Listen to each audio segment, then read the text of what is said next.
again, good morning! Andito naman tayo. And bananas.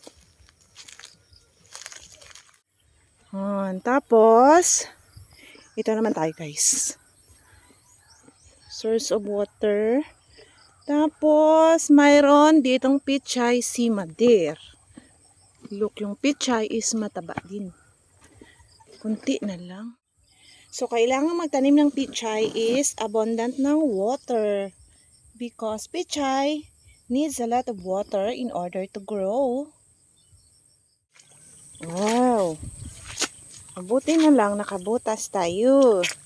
Dahil yung daan natin is grabe ang tak.